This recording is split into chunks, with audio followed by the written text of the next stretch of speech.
Hello, welcome, Bool Boys Pod, episode 60. Well done, guys. Well done. Hello. Cers is not here for this segment, but me and Brian had time today, so we're going to talk after the Knicks Pacers game 4. Before we get into that, Brian is popping off about another AI thing. Yeah. So I actually know nothing about it. I don't know anything about it, so I'm going to let him speak about it, build it up. Okay, it's like another another AI report. Google about a week ago had Google I/O, which is their every year they announce a bunch of new features, new products, things like that. Was this at Computech? Sorry to cut you off. Computech? There's like a big conference I heard about. No, it's like Google's own conference called Google I/O. Yeah, it's like Google I/O. They have it every year. Obviously, of course, this year and probably for just like the foreseeable future, every company is just kind of full speed ahead trying to develop AI stuff. But Google is one of those companies that, they have the funds, they have the data. Essentially, they just have the resources to essentially create products that will like end other companies, like early stage AI companies. For example, something like these companies are still going at it, and the angle that they take is that they're like decentralized, or they're not part of these large companies. But for example, there was like a popular kind of like audio transcription thing, audio transcription software, and then that was AI. It could like translate things very well, and then like Google announced something and just like killed the company, right? It's just like that's and so with video generation, of course, some popular things in the past have been something called like Hugging Face, which is, if you've seen the early memes of like Will Smith eating spaghetti.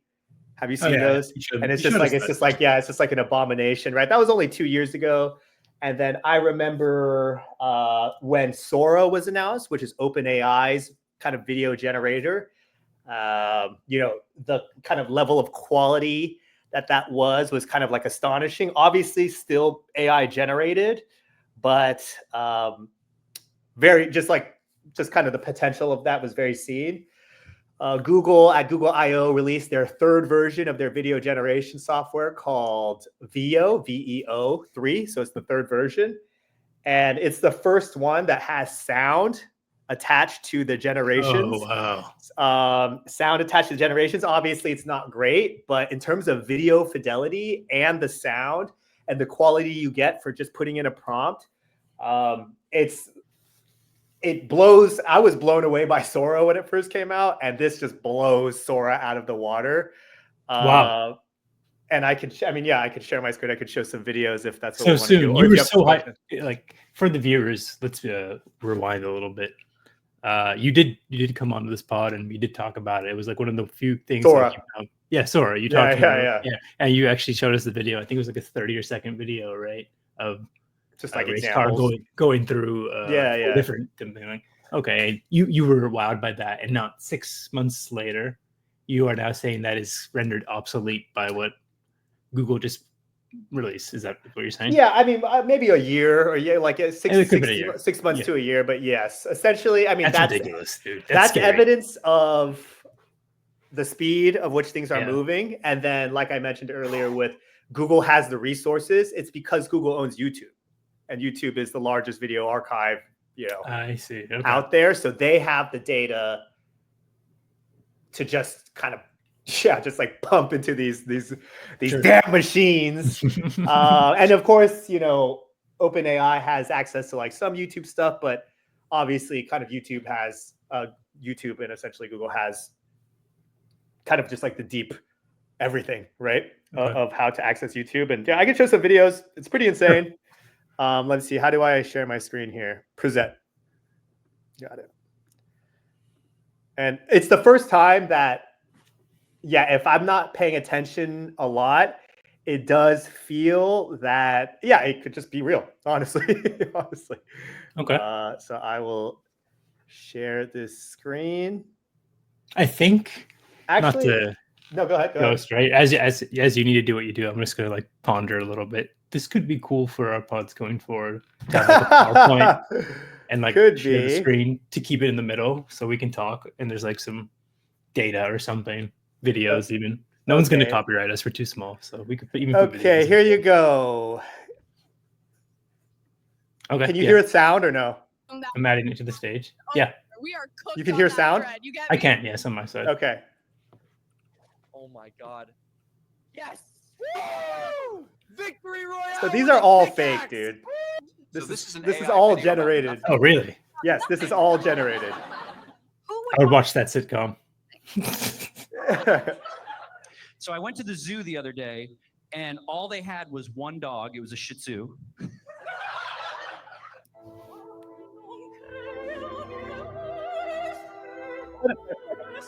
That's really good, man. Yeah, you literally get the point, right? Like it's nice, racially diverse. I like it.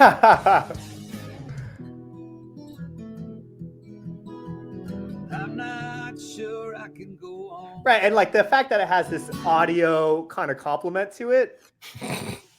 The sum of the squares. You know, there is still some uncanny valley aspect to it where it's like we can talk. No more. There's like an awkwardness Yes, we or can like talk. there's a way of talk. how they're We can talk. enunciating We things can is talk strange. without But again, if this is Oh, where I we're think that at would from be Will marvelous, Smith right? eating Yes, spaghetti it is 2 very years fun. ago Yes, it is very to good. this, it's just kind of shocking, honestly. You say that, but it's Yes. like it's not that Yes, bad because people we can speak talk. We can talk. differently. talk. Like my pace of speech is differently than your pace of speech. I speak very quickly. Like We people in can the talk South about speak like cartoons. with a very Amazing. slow cadence, Imagine and all so the like narrative you could. possibilities. This to can me sing, doesn't talk. sound that alien. I'm actually very impressed with the sound, like and the cadence of the speech. It doesn't seem that bad to me, Brian. Let's honestly, talk. you can tell. What are we going to talk about now? I What are we going can, to talk about now that we can talk? but it's I still have no very idea. good. What I do think you wanna that's talk the whole about? point. Now that I can Okay, talk. okay. If Okay, you're gonna but- take long pauses like that, okay. Yeah, but you get the point. You get the Yeah, point. yeah. Very hype. But and That- I was less impressed with Sora because like yeah, a 60-second clip is cool to make in yourself. Like, yeah, if you had the processing power to do it for a long time, but you could definitely tell it was AI generated. No audio kind of sucked, but this is like rapid and also very scary improvement. It's Yeah, I mean, so it kind of enters that kind of stage of, I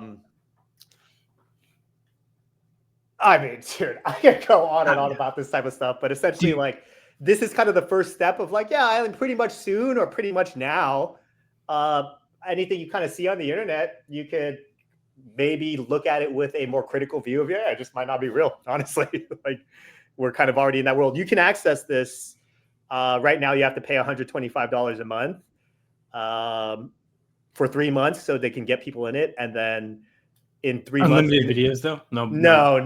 It's only like, for $125 and then in 3 months, it's going to be $250. It's like a minute, so it's not much. A minute total of videos. Yeah. And then you can buy more credits, obviously. So Oh, wow. That's pricey. Yeah. Yeah. So, I mean, but the idea is right. The technology will get better. The prices will go down. It's just the level. I mean, it's just the level of how high fidelity it is that I find to be just quite shocking. But at the same time, I feel kind of numb to it. Right? Like this is just kind of where we're at now. Very like now that I've got into the corporate world a little bit, at a smaller scale, I'm very curious. Like one, who is like the PM for this and how like a PM would make this product and stuff, and like two, like if you know anything about this, like how is it built, like what levels, like where is the technology meeting the product in this thing, like so you type something in, right, that's some obviously language processor, and then how's that translating to video in the back end? Do you know anything about this? I mean, I know it on like a layman's term. Yeah, anything you have, I would take. Yeah, I mean, obviously Arjun would be the guy to like to kind of speak to this, but essentially it's like when you're feeding in all of this data into this model, it's taking all of these videos and it's creating, I'm oversimplifying it, of course, it's creating associations between like things in the images, right? Like, it's aggregating it into a video or something. So that's how you train it. But then like, yeah, if I say, give me a video of a cat running in a field, right? It will take all of this like very complex math and calculations and all of these associations of like essentially what is more likely to be a cat running in a field, interpolated across several, X amount of frames into generating a video. And the more data you feed into these types of models, the more accurate they become, right? Because it's like you're able to get more accurate with again, oversimplifying it, but with 10 videos, this may be what a cat running in a field is. But with 500 terabytes plus, of cats running in fields only, right? There's a better understanding by the model of like, this is a field, this is a cat, this is how a cat moves, things like that. So this is fascinating stuff. And yeah, I was less impressed and less hyped by your SORA lecture, or so to speak. But this one really was a huge pop off. This one was crazy. So I'm glad. I tell people. Yeah, I've been telling people for years. Yeah, I've been telling people for years. Wake up! It's coming before it's too late. But I mean, no, you're right. Check one for Brian. Well done. There's a lot of how do I say thought of.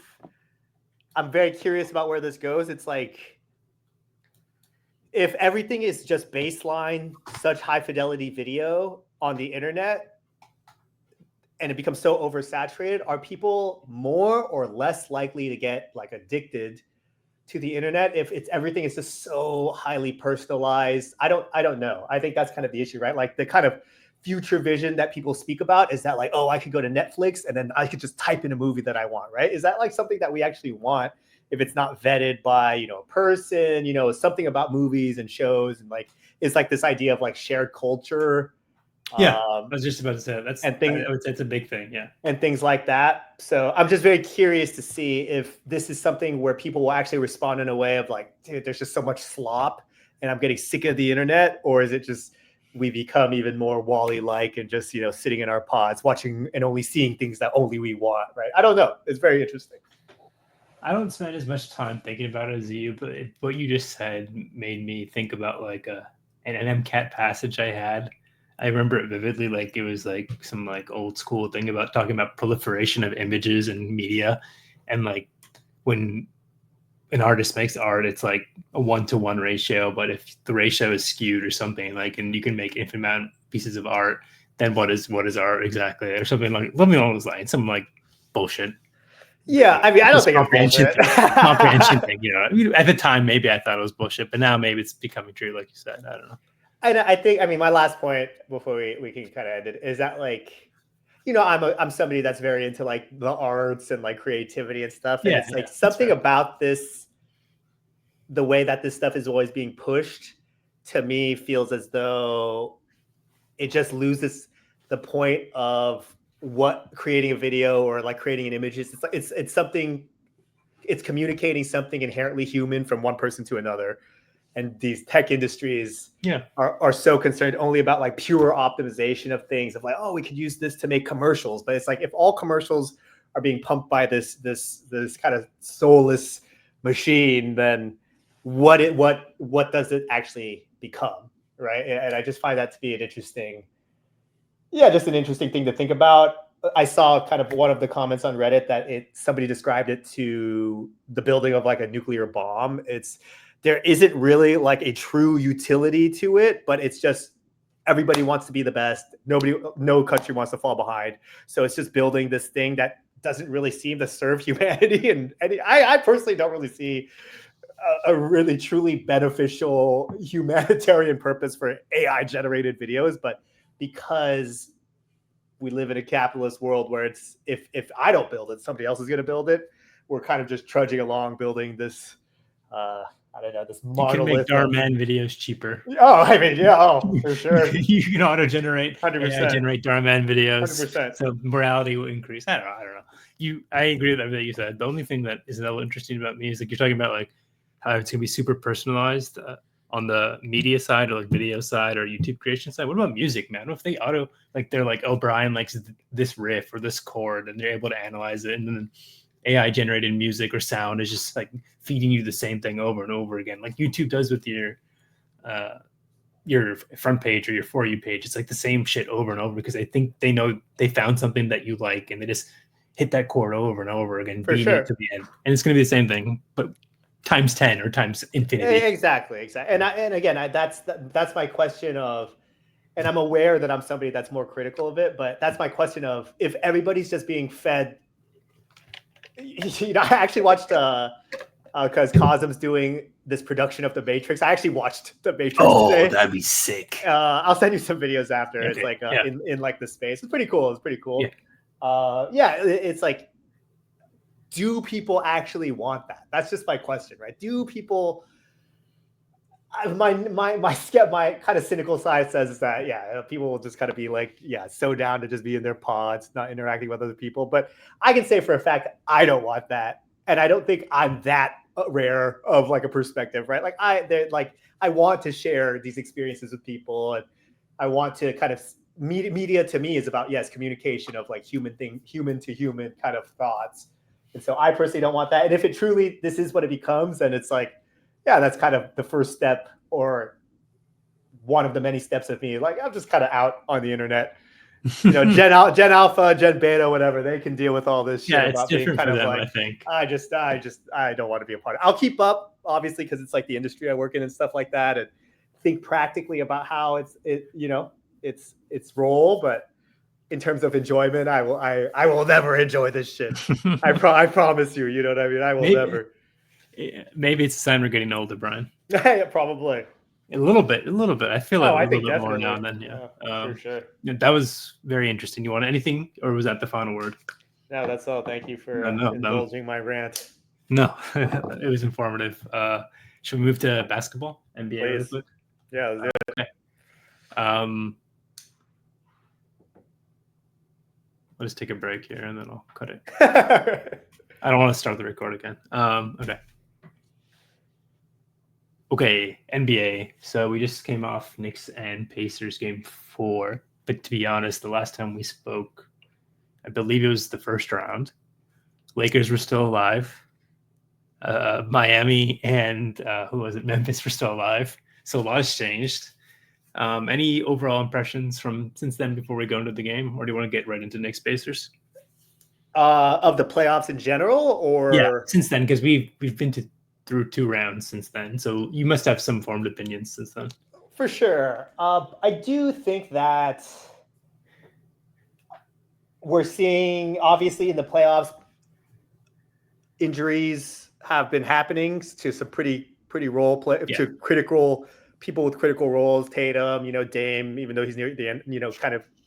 That's generous, considering our group's like overall vibe towards Dame. That's generous for. But he is, I mean, it's just his career in general. I guess I think there's a comment, that I've noticed this playoffs more than I have in other playoffs, that it just seems like the regular season is just like this ultimate coast job, and then you get to the playoffs, you go from 0 to 100, and people just start getting injured. It's just way more physical.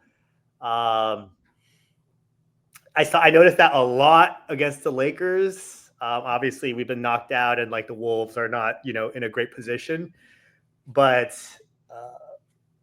where we were able to kind of match up or game people on a game-to-game basis, and kind of be more, how do I say, just kind of like fancy with it, riding the hype of Luka and LeBron. Yeah, just in the playoffs, it was just like 5 games of getting grinded down by the Wolves. And I just think that's a general theme of the playoffs as a whole, of like something needs to change with the regular season. Again, it's too long. I mean, these are just repeated arguments, right? It's too long. There just needs to be some change in the rules or something. But the overall product of the playoffs is just so much higher. But I think that given how fast the game is now, and then like going from 0 to 100 where you're coasting in the regular season to the playoffs, is causing a lot of these injuries. And it's like, what do we do about this? Do we shorten the season? Do refs just allow more physical play in the regular season? I don't know what the answer is. It's just the 2 points I'm trying to make is that the quality of the product is so much higher, but because that physicality is allowed, it's resulting in just, injured players, or just, performances that are kind of getting skewed every which way. That's pretty much it. High level observation. No problem. I kind of digested most of it, but I agree with your point. Obviously, And they've also added IST. A lot of these guys played Olympics last year, right? It was last year.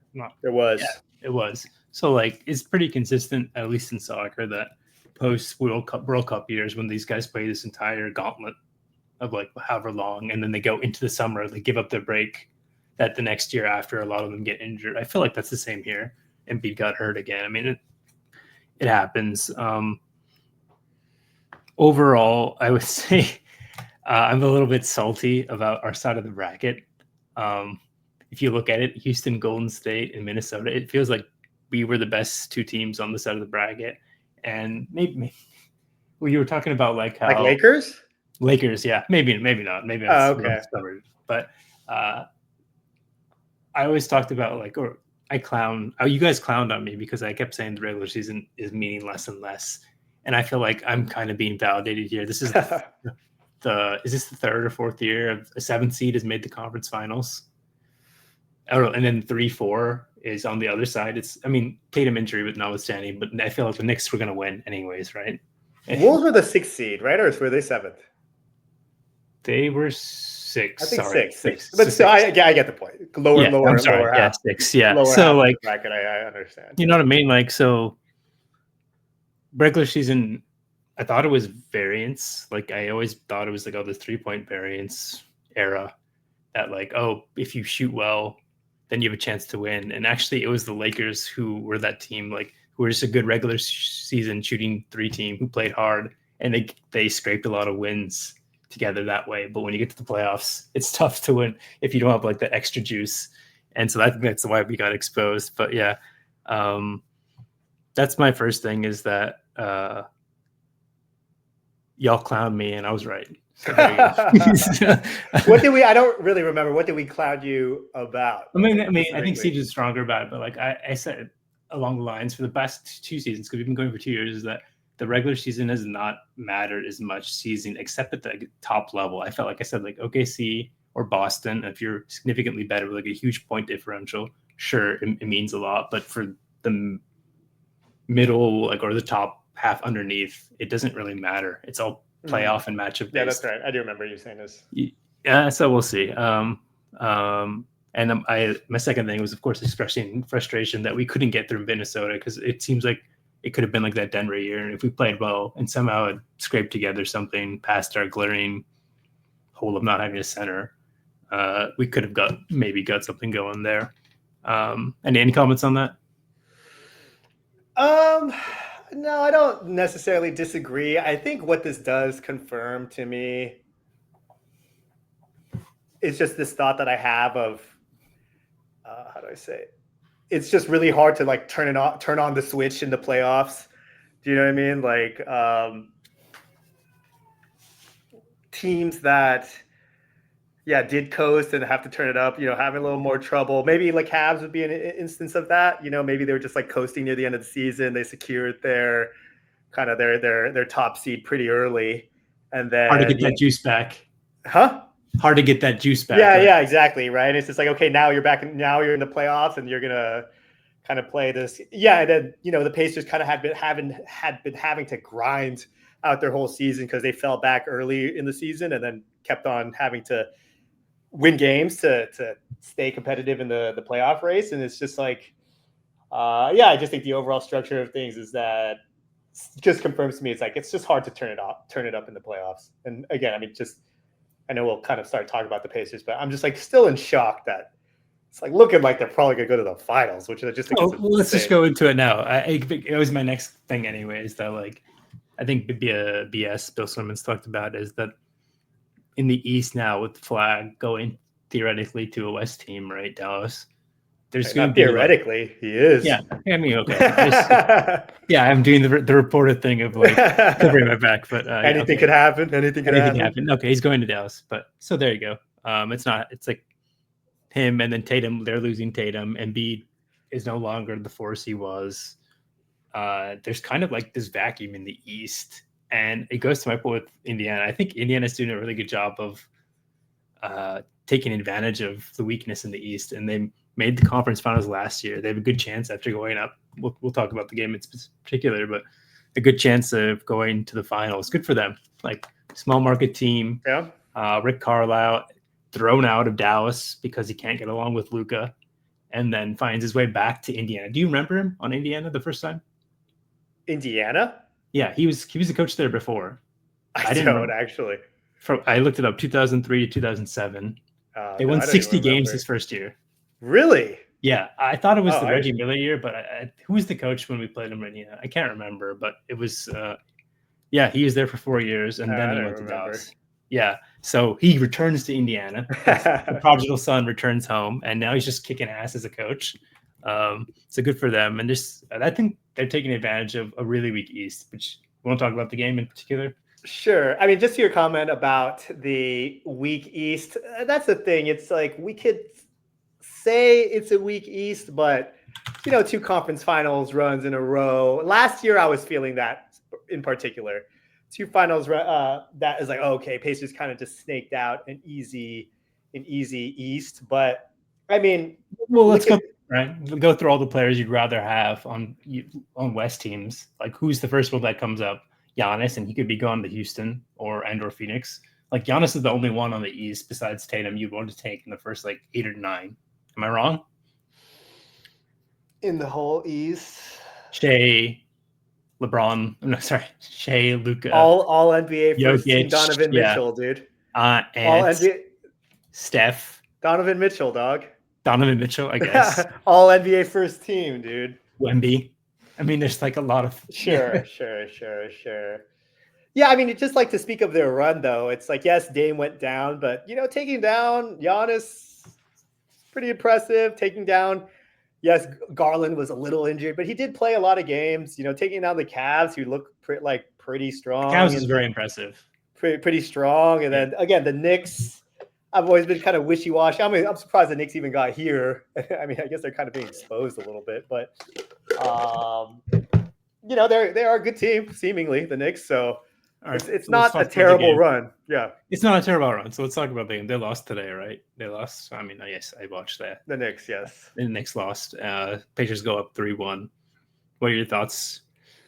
I think this game is emblematic of the series as a whole. It's most games have been pretty close. This one was 5 points as opposed to 2. But after they went up 2-0, even after the third game where they lost, the Pacers, it just felt like they're just better than the Knicks. They get these stretches of it's being close. Let's say Knicks go up by 3 or 4. Pacers just go on a 10-point run. And then it just starts becoming this opening and closing of the gap that it just feels like the Knicks are never able to really close and get ahead of and kind of just stay there. This game, I think, was a perfect example of that as well.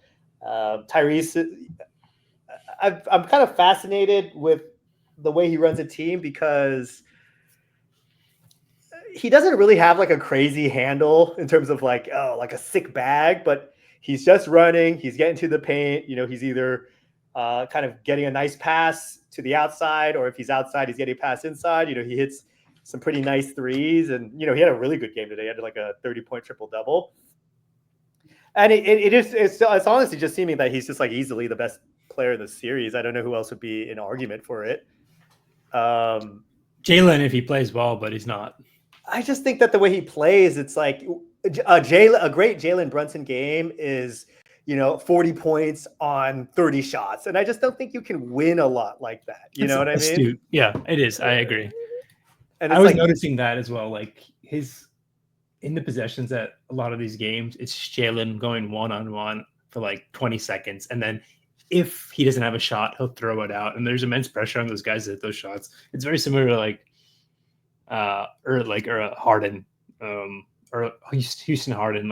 He doesn't pass the ball, and if he does pass the ball, he's not involved in the play. He doesn't do anything off the ball really. So not a good defender. He's not a good defender. Yeah. So it's a little bit different. Howie's a little bigger, but I wouldn't say Howie's a great defender by any means. He gambles a lot, but he does get into passing lanes though. I think the only difference is offensive efficiency. He's so much better in creating for his team and or getting the best shot, where Jalen is the best shot for him. It's a little distinction. Yeah, and I mean, Pascal has been great. All the other guys outside of Tyrese are just playing well, and they're just so solid. Nembhard is just so solid. I mean, even McConnell is like getting into the lane and getting layups, right? It's just like it just seems like everybody is playing within their role and playing it well. And the Knicks just have to kind of counter that with just so much more firepower of like, oh, Cat has to have a good game and Jalen has to have a good game. And like Mikal has to be like really good defensively. Whereas it just feels like the Pacers are just more spread out in their efforts. Let's be real. Like the overarching thing is when I watched all of game 1. I watched half of this game and I watched parts of game 2 and 3. And what I see is a very, very tired team who goes 6 deep and is playing 45 minutes a game versus a team on the other side who goes 8 deep consistently. I think maybe sometimes even 9, and they're fresh. And not only that, they have like this aura or magic to them, like March Madness, Cinderella magic. That Hallie shot was like out of like March Madness lore or something. Like it's just crazy, dude. And so they have this like force behind them. And so you see a tired team going against this. This is what happens. That being said, though, don't you think it will go to 7? I don't see them winning the next game. The Pacers? I'm sorry. It'll at least go to game 6. My mistake. Oh, I agree with that. I do think I have enough respect for the Knicks org that I think like at least this team that they'll guts out. It'll be a home game next game. Yeah, exactly. Pressure will be immense. Yeah, I think they could do that for sure. But overall, the team, I think the Pacers just look better. It's better coached. Neesmith is like hitting nasty threes. Miles Turner is like playing well, and then it's like Benedict Mathurin, who I think is like a pretty solid player. I haven't even mentioned him yet amongst like these other 7 guys. Yeah, exactly. So it's like that's just tough. No, I think it's best encapsulated by there was a fourth quarter possession, like I think 3 or 4 minutes in. The Knicks come in and they just run a weave, dude. They run flex into a weave into a flex, and then on the other side you see Halliburton like picking the exact person to attack. They're running people off the ball and stuff, and they ends up in an open 3. It's like that's the difference. One team is playing hero ball, and one team has an offense, and that's going to be really tough to go through. But I think this goes to 7. That's my opinion. 7. So you think the Pacers lose the next 2 games? Yeah, I do. I think they win. Knicks win game 5 just because of like force of will and city.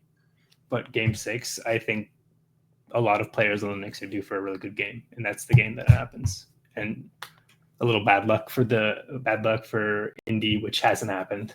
And then I think they might lose game 7. No, they'll take game 7 because they're just a better team. But I think this has the hallmarkings of a 7-game series, and I feel like the NBA might tip the scales a little bit too, just because it's a very profitable series for them. Yeah, they need New Yorkers. They need New Yorkers. Do you see that? Shitting in the streets. 8 million or 9 million for that first game. I did see that. Yeah, it was like the most watched Eastern Conference game. Yeah, exactly. In like X amount of years. It's like really. I'm just saying. These teams aren't even that dank. you got Mini and OKC on the other side, which is not really star. I mean, it is, but in the same way, like doesn't have the same draw. So I get my question. Over soon. Yeah. My question to you is like, yeah, I mean, I keep on throwing it in the group chat. Like, is Tyrese Halliburton is he really that guy, man? Like, is he really that good? I think he's good, but is he really so good that he's like, I think hitting these crazy clutch jumper again? Like I will be repeatedly proven wrong, and I think he's quite good. But like, is he really like this megastar? The coming of the Pacers, kind of like their prodigal son is like Tyrese Halliburton. Is that true? Can I offer like my assessment is that I think he's like a top 10 skilled player in the NBA, but he's not athletically or I don't know, like just maybe some luck or some injury, some dominant. Just a combination of factors outside of his pure skill that contribute him to be, I would say he's a top 15 player pretty easily. And he can fluctuate to a top 10 player, similar to, I had it in my mind the other day. It's like he might be a Jimmy Butler player, but he might have shit games during the regular season, but you can always expect him to play well in the playoffs. That's how I kind of viewed it right now. Because I've been kicking it a lot with Andrew during the regular season, and the amount of Halliburton Hallie bitching that he did over the course of the season was immense, dude. And he even showed me the stat line, and it's not that great. It was like Hallie bitching, dude. The Hallie bitching was bad.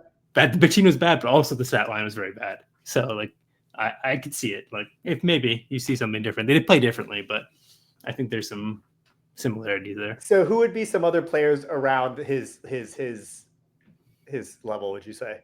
Like Jimmy Butler 5 years ago. Yeah. I was like, not current Jimmy Butler. I'm saying like now. Skill wise, or like in terms of impact in the just league? Impact on the game, like impact on the game. Wemby. I feel like interesting.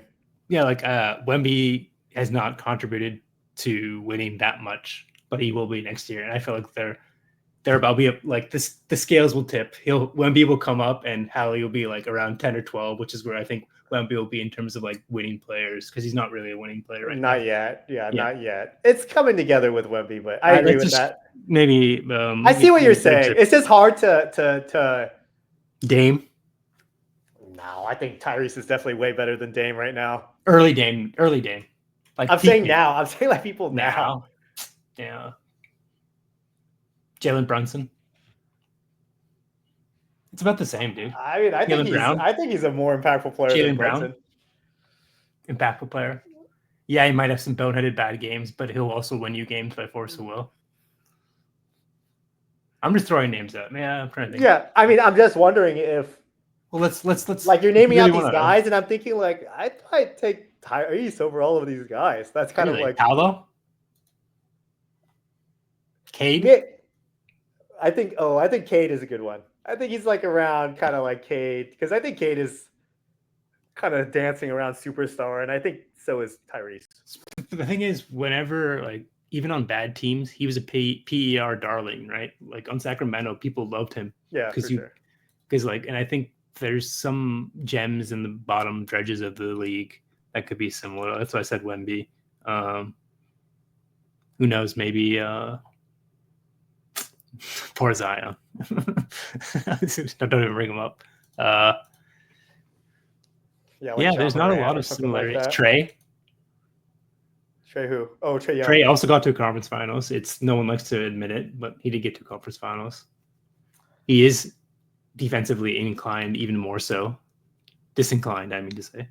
Tyrese seems like more of a winning player to me, but their stats are eerily similar, like 28 and 10, or like 25 and 10 games, sometimes 35 and like 12 games.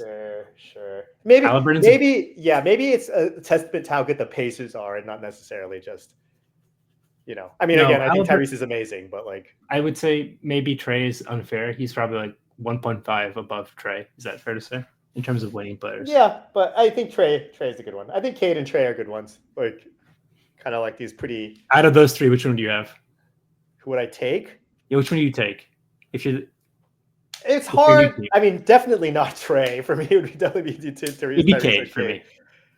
I think it's hard for me not to say Tyrese because of like they're just winning and they're about to go to the finals. You know what I mean? And I value going far in the playoffs. He's also much really older. Highly.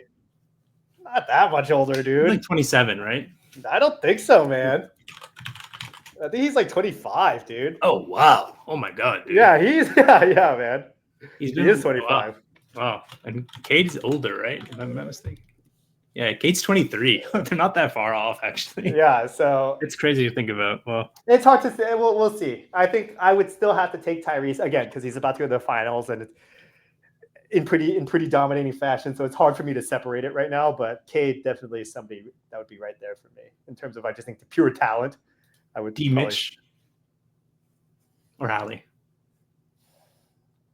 I mean, it's hard to say. Hallie just smoked his ass. You know what I mean? Like, it's not fair to say that. These are all like. It's hard for me. Like, we're in the midst of just like a playoffs where they're just smoking everybody's ass. So it's hard for me not to say Hallie, honestly. I think we hit everything, but just give me your final preview for this next two games. Do you foresee OKC closing them out? It's going to go a little bit longer. I gave my prediction for this series, but I didn't get yours either. Oh, you said Pacers. Yeah, and who's going to win? I agree. I think the Knicks will win the next one. And I would say Pacers in 6. I just think that the Pacers just seem like a better team. I don't think they can take it. I don't think the Knicks can take it to 7 because you go back home, and I just Pat's hurt as well, right? Yeah, kind of a little tinge, and then like Yeah, like, Hallie's got some. He's got some fuck you in him. It's kind of corny, but he has it. So I don't think he would let it go to 7. That's just my opinion. I'll ask you something off air about. Okay, just go on. Yeah, go. Continue. Okay, and then make a prediction for OKC too. Is that? Yeah, OKC. Are they wrapping it up in 5? Yeah, I think it's Jover, bro. It's Jover. Okay. I think it's Jover, dude. I say okay. They just seem better, bro. Like, it's disappointing. I don't really get into the whole foul merchant thing, but some of the calls they seem pretty egregious. Like, you can't get that frustrated by it. Like they're getting too pissy about the fouls, and for sure, it's causing them to tilt. Yeah. I agree. But it is like, I want the Wolves to win, and it's like it is a little tilting. That seems like one play happens to SGA, one play happens to another player on the Wolves, and they look exactly the same. And then like SGA gets the call, and then like it's just hard basketball on the other side. It's like, well, I don't know. Again, I think Shea is an amazing player. I think he's so good, but it just kind of irritating to watch. He's pretty cold, dude. Like, the hate on Sieves hates him. I feel like a lot of the group hates him. Like, he's a cold player. Like he's very efficient in the package he is. I think 5 years ago, public sentiment was a lot more favorable for him. I do see the foul merchant thing, and I actually do agree with all the other people, maybe nephews and Reddit threads and ESPN analysts who think that like there seems to be unfair treatment going on. I would agree. I think Caruso does get away with more. Jaden McDaniels got away with nothing. Well, like trying to guard, like it seems like OKC is allowed to be a little bit more physical, and people are just okay with it. But we'll see. And then who wins, Brian? OKC versus Cers. I mean, that'll be an early finals prediction. It ain't over yet. It ain't over. You never know. Knicks could throw together something real crazy for the fans. Or you can wait till we meet with Sieves, but you never know what happens. So you might as well get your prediction out on there right now. I mean, if we're gonna do an early prediction, this is pre-meeting with Sieves, and by that time, OKC and the Thunder OKC and the Wolves will have played tomorrow, but I would say OKC in like 6. 6, well. Okay. They just look good, man. They just look really good. I hate to say it. Their defense is just insane. Like, you got Caruso, Shea, Jalen Williams, Hartenstein, Lou Dort. It's tough. I agree with you that just because of the roster construction, they might win. No one talks about Isaiah Hartenstein. If the Knicks had Isaiah Hartenstein, they'd be in such a better position than Mitch Robinson. Sure. But yeah, I'm worried about Jalen Williams and Chet. They've had some really bad... Chet. I didn't even say Chet. Yeah, Chet's like another great defensive player, but yeah, but I agree with you. But they're young and they've had bad games, really bad games. Jalen Williams in particular has had some really bad games. Chet earlier in the playoffs. And I think because Shea plays so well, he masks it for his teammate in situations where they lose, and they might lose. The scrutiny will rise exponentially in the finals. I'm curious how they react to that. That's the only way I see like OKC losing is if, like, let's say game 2 OKC Chet makes a big stinker at the end of the game, and then he loses his confidence and he's no longer reliable for the rest of the series, or Jalen does the opposite and tries to go hero ball, shoots too much and misses those shots because he takes some bad shots. That's how I think that's the only way, is that you target those two players. Shea doesn't seem like he's fazed by any of it, to be honest. And so you said OKC in 6. I will say OKC in 7. Cers? Oh, no, OKC in 7. I can't. Going Cers, dude. If I was a betting man, I think the odds would be good on Indiana, but we'll see. I do see a path for Indiana. They're just a really good, well-coached team, but on the other side, they're well-coached as well. It's different this time, yeah. You just see, I feel like they're the modern version of like 7 seconds or less. You know what I mean? Really? Like the real modern version, because everything's 7 seconds or less now, but they're like really like 4 seconds or less, like they're just like running and gunning like crazy. Okay. Anything else, Brian? Thank you for doing this. We were going to talk One Piece, but I'll wait until you catch up. Yeah, let me catch up. It's fucking hype. Let me catch up. Yeah, it's fucking hype. Okay. Can I give you a character who surprises you? Sure. Like, where we are going, right? I mean, the last thing this is something I actually enjoy doing is that like binging. Yeah. So like the last thing I read was like maybe like 2 chapters after the mural. Oh, that's back in Egghead, right? Like it was like the very beginning of Elbath, the mural. Like okay. So you know we're at Elbath, is what I mean to say. Yes. Okay, so you would expect that it's Usopp's arc, right? Okay. But because it was like it's one of his dreams Sure. is to go see. It's yes. But can you guess a character who surprises like and gets a little shine? Chopper. Brooke. Oh, that's hype. Brooke and a little bit Robin too. But that's fucking hype. Yeah, I'm so down, dude. Yeah, I'm super down. Yeah. So I love Brooke, dude. We'll have to talk about it when you're caught up and stuff. Okay. And I have to catch up on the anime. I'll probably anime. have you been watching any of the anime? None. Zero. Okay, so I have actually been keeping up with the anime. Okay. Because like I mean this is my flaw. I mean it's just so we can take a couple extra minutes. This is like my flaw that like I